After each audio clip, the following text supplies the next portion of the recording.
Selamat siang. Assalamualaikum warahmatullahi wabarakatuh. Selamat siang. Jumpa lagi dengan saya Junaidi Julian. Siang ini saya akan membacakan berita. Gerindra sebut kemenangan Prabowo berkat doa PKS. Netizen, PKS doakan Anies kalah. Rahasia di balik kesuksesan kemenangan Prabowo Subianto dalam Pilpres 2024 mulai terkuak. Menurut Habibur Rahman, Wakil Ketua Umum Partai Gerindra, peran besar PKS menjadi kunci dalam pencapaian prestasi tersebut. Dengan PKS, kami telah mendapatkan dukungan yang luar biasa selama periode 2014-2019. Maka dari itu, kesuksesan Prabowo saat ini sebagai presiden terpilih juga merupakan hasil dari doa-doa yang tulus dari sahabat-sahabat kami di PKS. Bukan begitu? Ungkapnya dengan yakin. Habibur Rahman juga menjelaskan bahwa Sekjen PKS, Abu Bakar Al-Hasbi, adalah sosok yang turut berperan dengan doanya agar Prabowo menjadi presiden.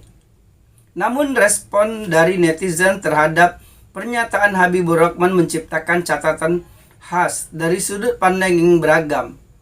Dalam video yang diunggah oleh akun Instagram @kompas.com, komentar-komentar yang menyelidiki pernyataan tersebut pun mengemuka. Agak lain, tweet akun @bri_bla_bla_bla menunjukkan kebingungan atas pernyataan tersebut. Faktanya sekarang PKS mendoakan Anies, tapi hasilnya berbeda. Tulis akun @nyo_bla_bla_bla dengan nada skeptis. Hah? Doa ente buat Prabowo di 2019 kalah. Sekarang doa PKS untuk Anies juga kalah. PKS memang bikin kejutan. Sindir akun @prey_bla_bla_bla dengan nada mengolok-olok. Konstelasi politik yang selalu berubah membuat interpretasi menjadi subjektif. PKS yang pada tahun ini berada dalam barisan oposisi terhadap Prabowo Gibran menambahkan lapisan kompleksitas dalam pemahaman akan dinamika politik. Namun seperti apa yang diungkapkan Habibur Rahman, rahasia keberhasilan tidak hanya terletak pada tindakan nyata, tetapi juga pada kekuatan doa yang diyakini mampu membawa perubahan signifikan.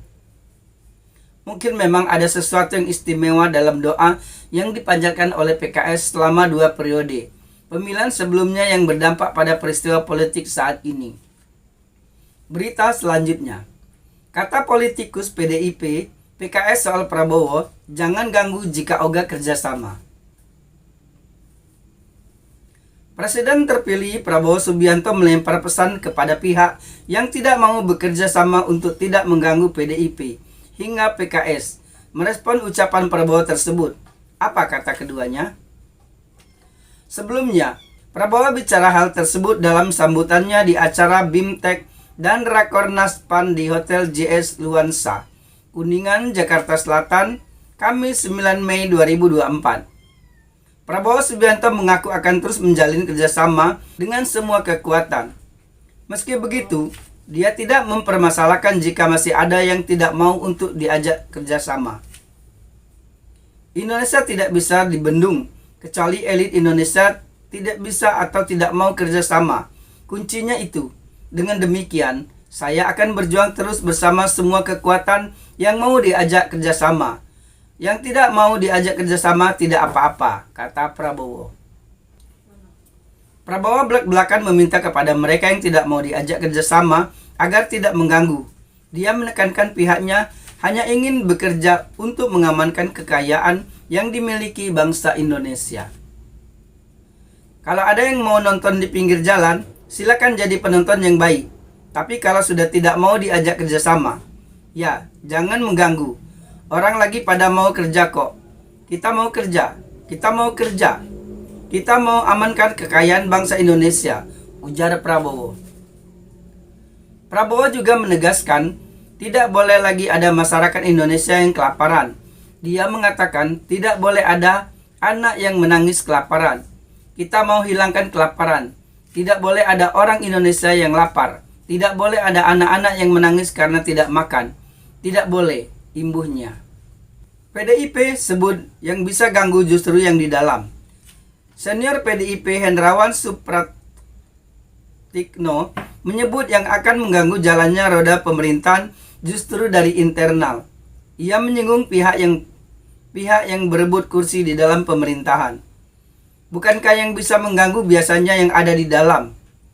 Yang rajin bersiasat biasanya mereka yang sibuk berburu kursi dan rezeki lebih besar dari akses kekuasaan, kata Hendrawan kepada wartawan Jumat 10 Mei 2024. Hendrawan menyebut pihak di luar pemerintahan biasanya hanya melakukan kritik dan kontrol. Menurutnya, kestabilan sebuah koalisi atau pemerintah tidak ditentukan oleh tekanan dari pihak eksternal.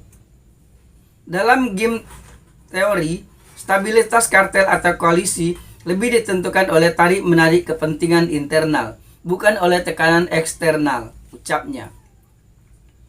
PKS dinilai pemerintah cukup dikontrol. Ketua DPP PKS Mardani Ali Sera setuju dengan Prabowo terkait hal tersebut.